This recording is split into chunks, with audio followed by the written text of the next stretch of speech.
Welcome. This is MoneyHeart, where we explore the emotional side of money. I'm Camille Diaz, and today we're discussing the passion economy. My guest is Stephanie Krol. Dr. Stephanie Krol's favorite title isn't doctor, past dean of schools in higher education for-profit allied health schools, or current co-owner of a real estate school. Her favorite title is simple, dog owner. She will be the first to tell you her proudest accomplishment was saving her dog's life, despite getting contradictory advice from top vets. Her boy is now living a vibrant and happy life filled with energy, love, and vitality.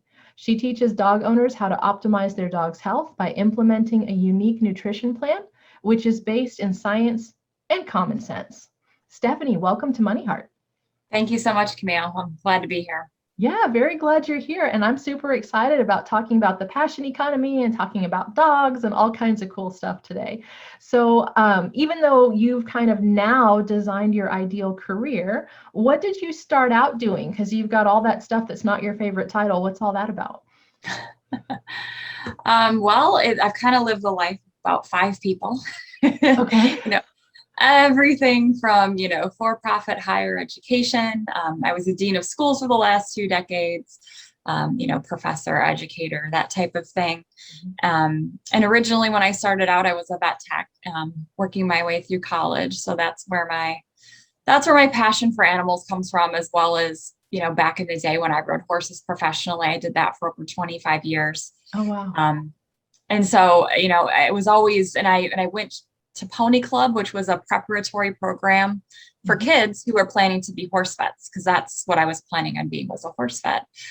So I went 6 levels there planning to do that. But when I became a vet tech, quickly realized that some of the things that they have to do that I disagreed with, I would either end up with a farm of 1 million animals that I refused to euthanize, right? for silly reasons.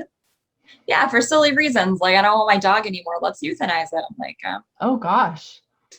Yeah, we got a lot of that. I mean, that was the early 90s, kind of mid 90s. So I don't know, small town. I don't know if I don't think that's the case anymore. I've heard that it's actually changed, and that they can, or that veterinarians are giving them to animal shelters and things like that. So times change. Let's just leave it at that and hope that it's got a lot better. But at the time, not good for you, didn't align with your values. So not something that you chose to stick with.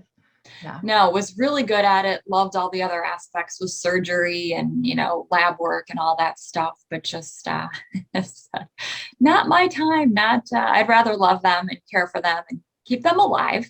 Right. As opposed to make them toxic and sick and stuff like that. So I just, I'm glad, now as careers and fields do change and migrate, now I found out that the whole industry is changing, just like it is in health and wellness with people. Yeah. We've gone from, the baby boomers are really pushing a lot of it. They want healthcare, even though we call it healthcare in the United States. It's a bare minimum of sick care, so they want to get off the drugs. They want to get off the high blood pressure medicine and reverse that type 2 diabetes. So that's also what I currently do. I work with people to reverse autoimmune diseases. And in doing so, found out that the whole dog and horse industry has changed from, 25 years ago when I was doing all of that. And so I was like, oh my gosh, I can actually make money. I mean, if you're a horse person, everybody knows when you're at horse shows and you're competing, you're really just pouring out money. Right? Yes. Horses. If one person wins the $100,000 out of, 100 in a class. So my mom was like, you're going to have to make money somehow, and, probably shouldn't continue. Not that there's anything wrong with cleaning stalls for the rest of my life. It didn't support the horse, maybe fetish. The lifestyle you wanted, that wasn't quite going to pay for it. Yeah. So that's when I had to, make it. I wanted to become a vet and never go to school, but I always wanted to be hands-on, but it doesn't really work that way. Not so much. So I went on and got my doctorate in education and became an educator. And that's really what I've been doing the last 2 decades.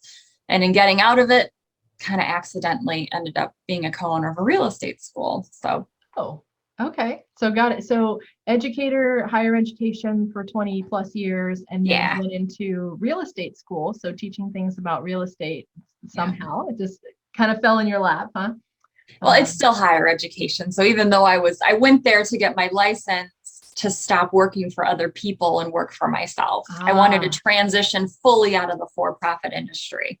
Right. So really to be in your own, really to own your own career and kind of design what you wanted your future to be.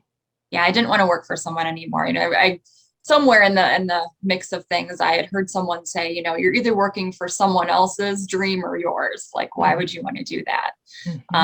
And the industry in the for-profit industry was a lot of schools broke up about 10 years ago for a lot of reasons. Some of it was funding that was stopped when, you know, different presidential candidates take over. And that Title IV funding and the allied health schools, you start to lose some of that. You really lose what you're doing. And so a lot of schools kind of imploded, especially the ones that gave out some of their own loans, unfortunately. They were backing their students, which, you know, how nice is that to really believe in what you're doing, which is pretty awesome. But some of them really got into trouble because when Title IV funding started being cut, you know, those students need that funding. You know, they're making decisions of putting gas in their car to get to school or, you know, use the money to put their kids in care so they can go to school. And, you know, they need funding. So it became really weird. The for-profit industry just got weird. And at that time, I was like, here's my opportunity. My mom will yell at me less, which is really the truth of the matter. You know, because she's like, you have your doctorate, you're not using it. Why did you go to school? You know, and I just, you know, it's a corporate industry, as you can imagine, like any other corporate industry, which is difficult. I mean, people are vying for your job. There's metrics and numbers and stress points, and you're working 10 to 12-hour days, 6 days a week, if you want to be on the top. Which I always did. You know, so you get older and you start realizing everybody around you has migraines and headaches. And that's really what turned me into health and wellness also, because I started getting into myself because I didn't want to be sick. I'm not a sick person. I started looking ahead going, gosh, when I'm 50, will I even be functional if I continue down this high stress life? Yeah, that stress really does take a toll on you. And I think when we're in some of those high stress positions, we're not always thinking about what else the stress is doing to us. You know, like, yeah, I'm on top of my game and I'm making the money and I'm super happy about that. But did we really make a conscious decision to sacrifice some of our health to do that? So yeah. It's an unconscious one that continues to creep until you kind of notice. And then you kind of look around, you know, and you're like, ooh, this isn't looking good. Yeah. And sometimes we don't notice until our body like puts up like a whole army of red flags, and it's just like, hey, we're just going to stop functioning right now, and we have some serious health event that happens, and then we kind of have to do that recheck. So, other than your health, what else got you into this health and nutrition path? You know, it was really watching other people, my health, and then just understanding when I started the more you get into an industry, you start understanding. And kind of what I was talking about earlier about the healthcare in the United States really being just a standard sick care. You know, because you're doing that to see if you're Camille, if you fall in the metrics here, you know, you're going to be told, good job, we'll see you next year. You know, if you fall over here, you come out with a drug. And then we bring you back in 3 months to see if it's going to work for you, you know. That drug put you back into the correct zone. That's right. Yeah, that's usually how most of it works. Yeah. And that band-aiding approach was I'm just always been against drugs and always prefer to be healthy, you know, because I have been an athlete. You know, I think people who've been athletes probably pay attention to it more than others. And so, you know, when I just started seeing all that, and then I started learning about health and wellness, then I had my own issues, and you start reading, you know, looking into it, and then you start reading a bunch of autoimmune people, and then you go, you know, it's hard though. Part of the reason I did what I did and wrote the book that I wrote is it's the same. And one of the problems for people and pets is you don't know who to go to get proper care. Oh, yes, to figure out who's really knowledgeable about what you need and what your situation is, and has enough information to be able to kind of diagnose what would be best for you, because everybody's so different. So different. They are so different. And it's like, do you want pills, or do you want to reverse the disease and restore health and then boost your nutrition that, takes you to upper levels? And there's a level of nutrition, and then there's ultimate nutrition to get the most vitality and strength out of your body. Right. And it is hard. It's hard. And when I got into it and I got questions and I started consulting, I realized, whether it's people or pets, just they're just, I kind of have an idea, but I don't have a definitive idea of why it goes on. In some ways, I think it's when we're children and our grandparents aren't doing well, they tell us, "Oh, grandma's going to the doctor, but they'll fix her. She'll be fine again." And so, because you're not going to tell a kid any different. And you think, "Oh, the doctor fixed my grandma. She's all better." Right. Because you're going to tell your kids she's all better. But the reality is, she was given a drug and it masked the symptom. And yes, she's back to performing in some manner, but that drug is creating toxicity and taking down her health. And if it's an autoimmune disease, typically within 5 years, you'll have another and another and another, unless you decide to reverse it. I mean, how many people do you know? Autoimmune diseases, high blood pressure, type 2 diabetes. One person has one. How many do you know that don't have a couple of them? I mean, or they have one, and then in a few years they may have another one, something like that. They kind of build on each other, like you said. And it can take 10 to 15 years. Think about this. It's really kind of scary for a person to really get properly diagnosed. Oh my goodness. Yeah. And it's like a very long time. It is. It's really creepy to me. Like, so much, like I was saying, you learn one thing and you start looking into it, and then you hear things like that and you're like, wow, and that's how that really, I mean, I'm an educator. I'm a researcher by design, filter information, statistics. I had six statistics courses in my doctorate, for God's sake. So it's just it's where I go, right. Where I'm comfortable. So that's just really what spurred this whole, piece. And then, of course, like you were saying, the economy, the pandemic, gave me successful people, right? They tell you, if you want to be successful, it's how you adapt to change. Sure. Yeah. That whole pivot concept. Okay, everybody pivot. And then we all got sick of hearing that word, because everyone's telling you to pivot, and you're like, and do what? And do what? I was looking up the topic today, and I found, the Chamber of Commerce gives ideas to businesses to start for a pandemic. Oh, wow. And this is kind of, I mean, he was diagnosed at 11. He's almost 14.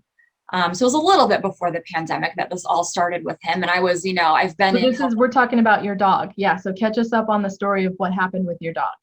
Yeah, he was diagnosed with, and I went to two of the very top, because he's got dog insurance and everything. I wanted to always make sure that I could go to the top and the best and always get second opinions. And so he goes to 3 hours away. We're driving wherever we need to go. So they had both told me, which were both traditional, because, diagnostics, you want to go to a traditional for diagnostics. I mean, holistic does it as well, because the holistic vet is really just a transition traditional vet into getting additional training, because it doesn't happen while they're in school. It's not part of the curriculum. Okay. There are different programs, like a nutritionist, but they're a PhD, not a DVM. And there's a lot of technicalities with those. So it's a lot, to learn and look up and spend time on. And I applaud the people who do it. But my book cuts through all of that, so people can go to one place and, have a very common sense approach on, this is what it is. This is where to look. Don't take my word for it. Here's the latest research. We can spend a few hours reading one book instead of, a few weeks reading like 20 books. That's what it was by design. Together. And then I also made it by reference. So if you want to know what titers are, you go to this area. Want to know, how to keep your dog healthy. If you want to know how to feed it properly, you can go to this area. So it's a reference book in addition to a beginning to end read, because I just know most people don't have the time. Right. A lot of times they don't. A lot of times you're right. So, okay. So you had your dog, and at 11, you're taking him to a traditional vet to figure out what's going on. So what kind of symptoms was he having? Like, what's going on with him? Yeah. He was throwing up. He couldn't keep any food down. And he had never really been sick. I know he's, up till 11, he He's a Parson Jack Russell. He's very tall and very crazed.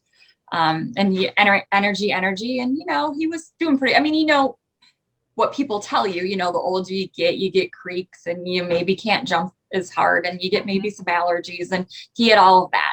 Now I know none of that's true. Those are, signs of toxicity, which I explain in my book, and I explain how to reverse those. So it's not a natural part of getting older. Yes, do some things happen, like adults, people, when they turn 40, there are different levels of CoQ10 that they can take.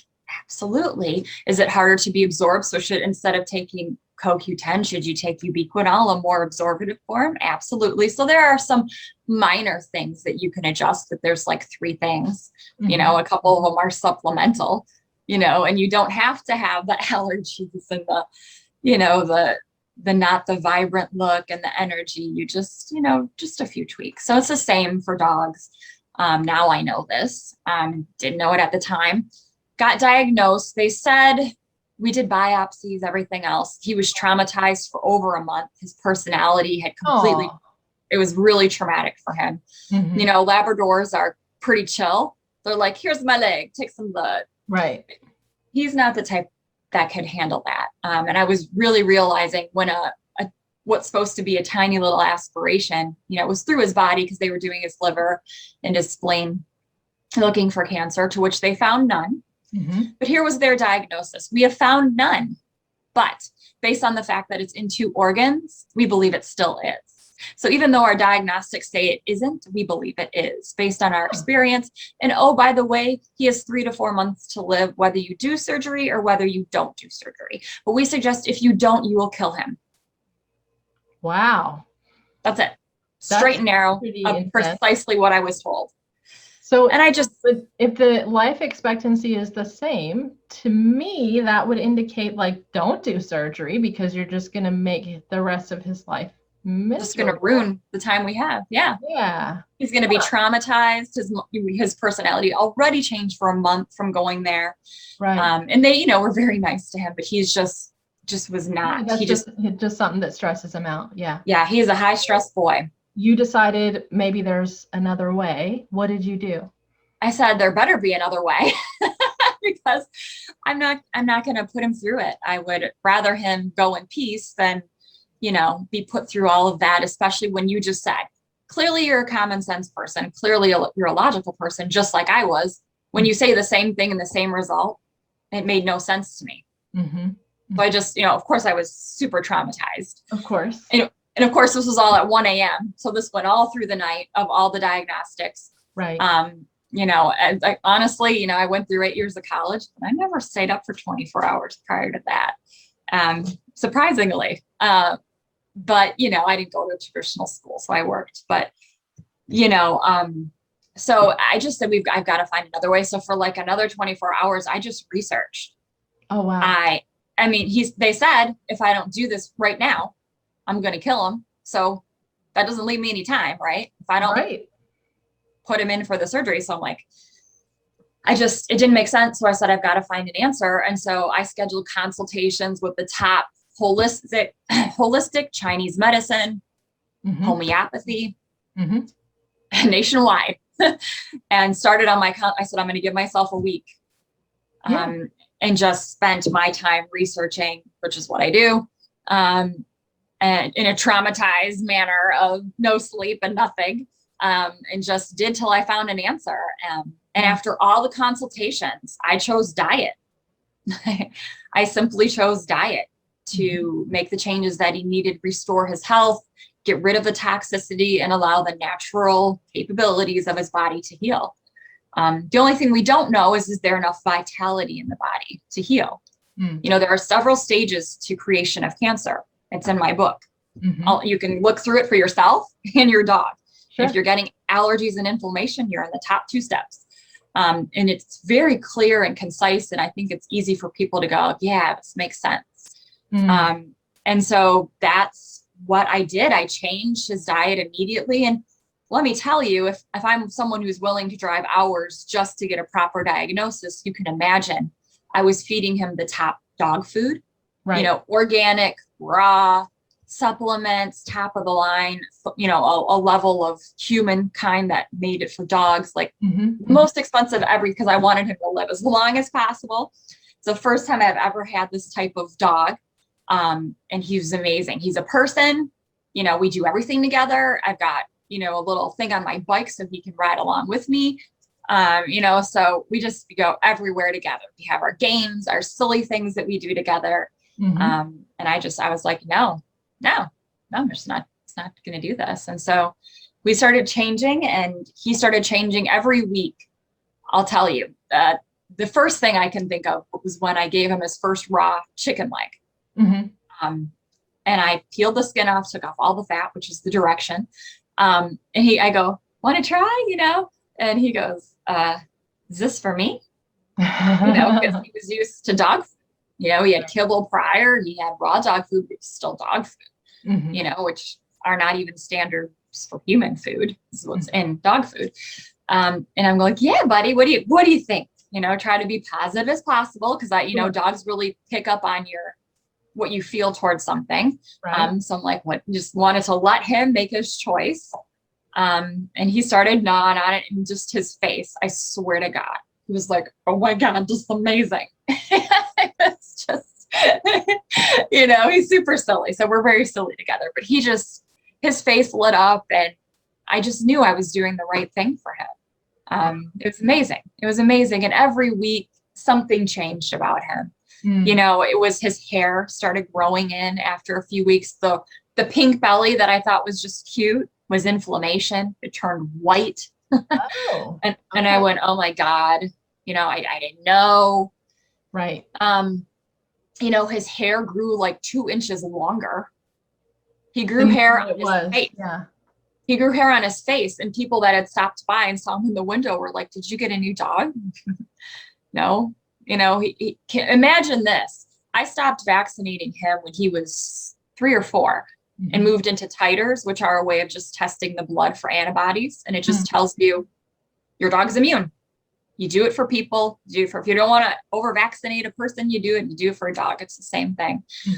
And I started doing, like, I knew enough then, that I wanted to not over vaccinate. And, when you got to think logically, when a Chihuahua gets the same vaccine as a Great Dane, gotta just logically think there's a problem there. And then overdoing that every year after year. I started reading in the University of Wisconsin, did a research study. They found after that first year of vaccines, and maybe even before that, but that's where they looked, a dog doesn't need any vaccines till 8 to 10 years old. Oh, wow. If ever, the rest of their lives. Wow. So when you hear stuff like that, and then you learn that there's just like 94% markups on certain drugs and certain things, and then you learn that all the knowledge a traditional veterinarian is getting for food and wellness is going to be from Science Diet and Hills and the companies that are selling the food are providing the classes on what food to have. Yes. Yeah, that's a little suspect, maybe. Yeah. Are we checking all the options? Yeah, I could see all those big companies. They just kind of, it's just like regular medicine. The MDs get their training from the drug companies, right? So they can talk about them and sell them, and it's just weird. It's a really weird world that we live in. Most of the international world is very focused on health and wellness. They're going to choose that first over. So they would try changes of diet and things like that in some other places first, rather than prescribing something or surgery or something. Yeah, literally anywhere besides the US. It's weird. So tell us what you're doing now. So I know you have the book, and what are you doing as far as how you earn money now? Because you've switched from the stuff that you did before that wasn't what you completely loved. I mean, obviously you were really good at it, so you must have liked it okay. But how did you kind of transform your business to follow this new passion? Yep. Well, I'm still doing functional medicine. I'm a functional medicine practitioner for people. I'm a certified health and wellness coach for people. So I still do that. I work with a couple of different companies, some really awesome companies. So I still do that. And then I actually even pet coach with one of those same companies that I just added on a couple of weeks ago. I added one of my credentials just to make me an even stronger, credentialed person in what I do. Mm-hmm. I got a certification in raw dog food nutrition specialist. Nice. I really expected it to be easy or fun. Because just all my experience, 43 years really is of having, I was born with a dog, and then at 5, I had a horse, and I was hanging around veterinarians essentially ever since I was 7. Yeah.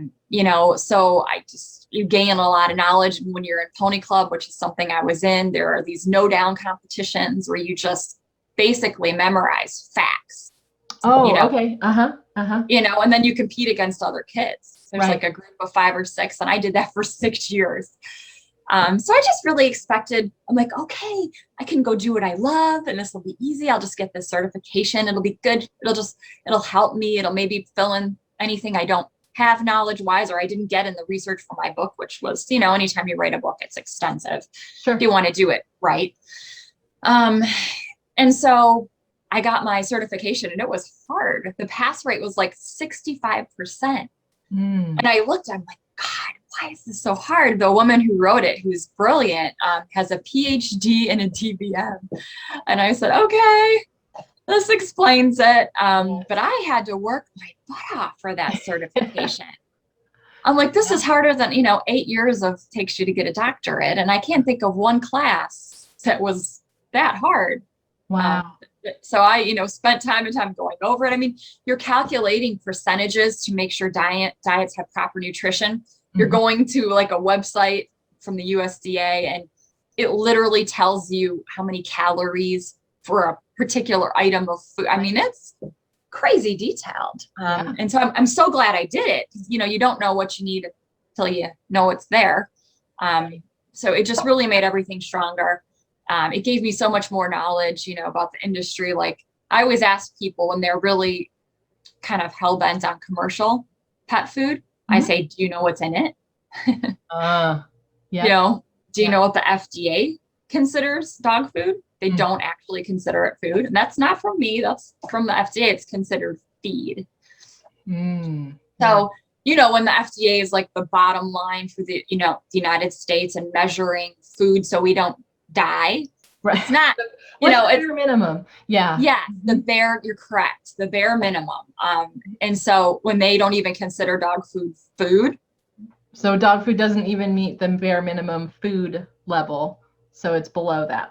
Yeah. And it's bare minimum to not kill you. It's not for you to thrive. It's that there aren't toxic substances in here that are going to cork you off. So, when stuff like that, and then I ask people, if you're so into feeding, dog food, you think you're just so worried about the balance, and then, you get the balance and the nutrition thing, or it's toxic and it's going to kill salmonella will kill your dog. I don't know of any studies that a dog has died from creating a raw meal for your dog, but there are gobs and gobs and gobs and gobs, of recalled dog food. There's literally a dog recall email that you can be on, so if what you're feeding your dog is suddenly toxic. But I don't know of any. I haven't seen any studies. Could there be one? I'm not perfect. Maybe. Yeah, I'm not perfect, but I know like not a million, several. I don't want anybody coming back at me, but several that are of dogs getting sick on commercialized pet food. So it's just really scary. And when you learn, like I learned in my course, that dogs are 99% biologically the same today as wolves. Wow. Biologically means their digestive tract and what keeps them healthy. Why are we feeding them so differently? Very similar. Yeah. Makes sense that they would need to eat in a similar way. Yeah. So you've really managed to design your own career now of something you're really passionate about. You love nutrition. You love making sure that animals and people are healthy through eating food that's good for them. And now you get to do that. I get to do that. And, I thank God finally, you know, you do things and you do jobs. And, you know, I did love what I did. I helped many families become the first educated out of their entire family. And I raised families up from poverty and, you know, Yes. for 2 decades, you know, and that's a very commendable thing. Yeah. And I'm very proud of that. And I loved it. And my staff loved me and my students loved me. And I took really good care of people. But the last half, which I hope goes on really long, right. I'm attempting to make it go on as long. Well, you're eating all the right things, so it should. Yeah. Yeah. You know, there's dying because you're sick of disease and you're ready to. Mm-hmm. And then there's like old age where you just peacefully, I'm hoping for that. Right. Or cryogenics. If cryogenics happen to pop up soon and I can fix something, you know, it's like technology. There's always hope.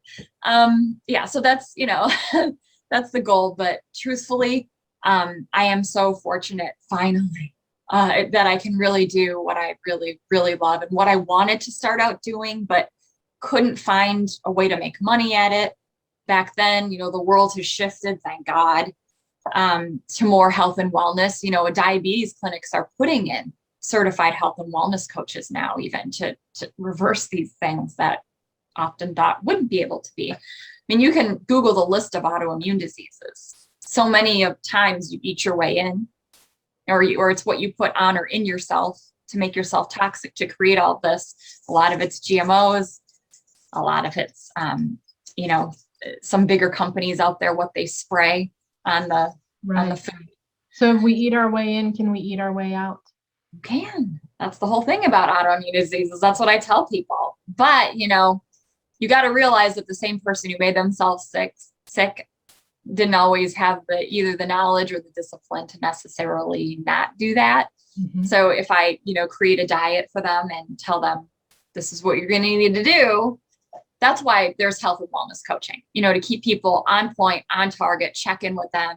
I have software that I use where people can have an app on their phone and text me pictures, text me questions. I use that same software for my dog clients. I've altered my little sheets and they do a full, you know, I need to know what's going on. I need to know what you're putting on and in your dog, or I can't advise you. Mm-hmm. You know, there's probably 10 different homemade ways. I mean, there's more than that, but you know, there's like the barf, there's the prey model, there's all these different raw diets. And the sad part is so many people will try it and then they'll say, oh, I didn't get results, or my dog was still itchy. And a lot of it is they didn't do certain things. They missed a step somewhere. They did. And it's such a bummer. And that's why I wanted to make sure I could text with people and they could ask me questions. I'm actually thinking about creating a membership. Mm-hmm. Just so people can have more access when they need it for something, rather than just go, oh, I'll just do this, you know, I think that's a good point that you make about really getting a professional to help you understand what needs to be done. Because you can Google maybe 80 to 90% of the things you need to know, but then that last little piece that pushes it over the edge to being exactly the right fit or exactly the solution or actually fixing what needed to be fixed, that's where a coach is going to come in and say, oh, here's the missing step. And you go, fabulous, and do it. And then, the rest of it works. Yeah, they're like, my dog isn't itching. It's been 2 weeks. My dog's hair is all grown back in. Mm-hmm. You know, when I see dogs, especially Jack Russells, because they've got spots, they're like little cows. They've got all these little spots. And when you can see those spots, that means you've got really thin hair. Mm-hmm. And so when I see pictures of people's dogs, I go, you know, your dog's kind of got some issues going on, because you shouldn't be able to see those. Right.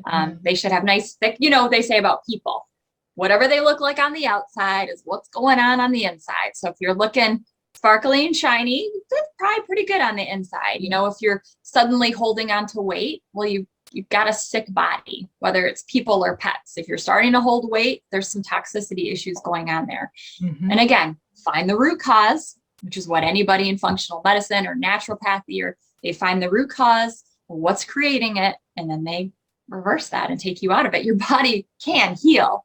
Yeah. You know, it takes years to get to be toxic, you know, and the reason, you know, I just feel so much for dogs. One, I was an only child and I grew up with a dog, you know, 7 and beyond forces. Like, I don't know how to function without a dog, or it's just part of who I am. Mm-hmm. But the other piece of it is, you know, when you look at all the beautiful things in the world, you know, like beautiful plants. Plants are beautiful, and outside in grass and trees and things that people create. There's a lot of beautiful things in the world, the water.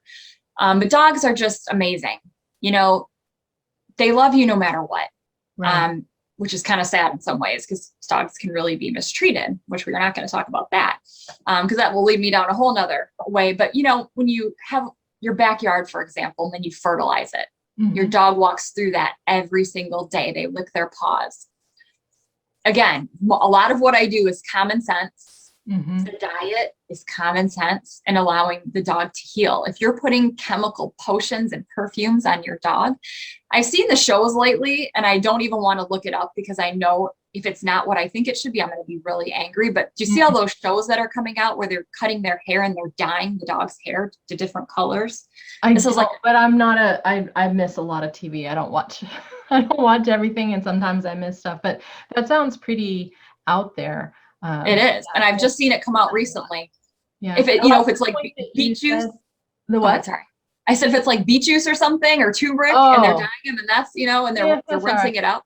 Yeah. I'm not so upset with that, and that's just a fun, creative, artsy thing and a fun thing to do with your dog. But if they're really dyeing dog's hair purple and things with all the chemicals, and then they're putting on the flea control, and then they're putting on the heartworm medicine. I mean, a body can only take so much. I mean, you don't see the wolves out there. All the stuff that dogs deal with today, so do wolves, and even more, because they're in the woods. Fleas and ticks in the woods. So again, a healthy terrain, which is your digestive system, parasites, things like that, they're opportunistic. If your body is healthy and doesn't have that bacteria, they're going to pass through. They're not going to have anything to hold on to. And again, that's how wolves do so well out there. They say dogs are domesticated. That's the number one answer as to why they should be fed commercialized food.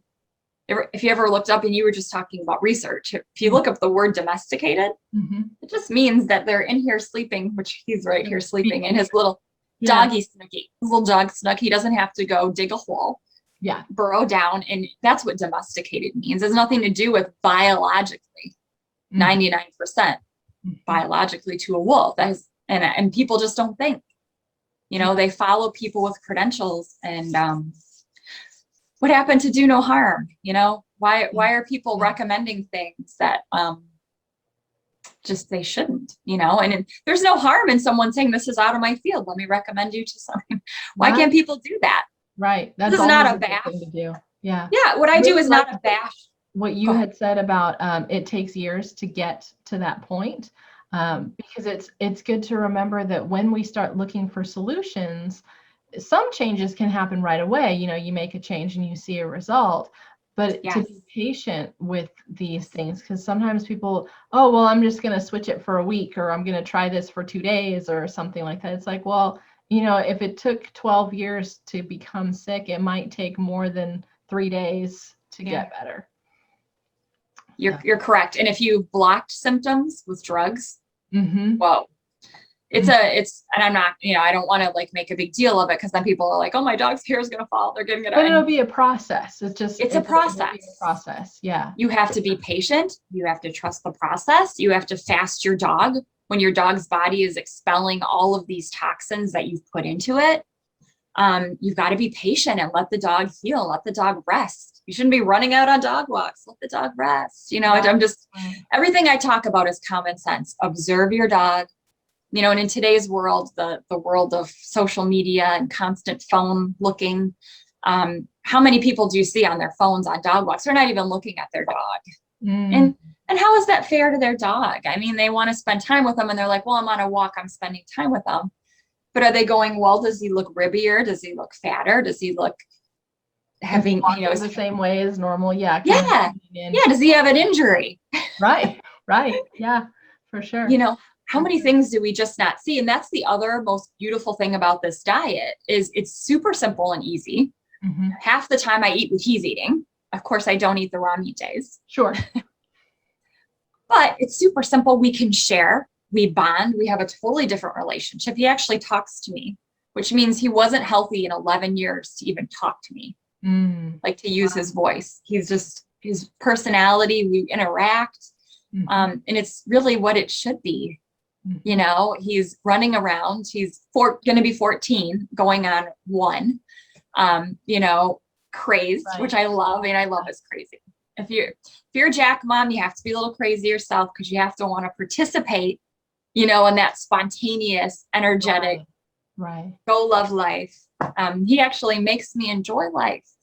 You know, if I just follow his lead, which I try to do as much as possible, it's great. And that's the greatest thing about what you can do when you change a diet. You can prep it even for a week prior. You could do it on a Sunday, prep for the whole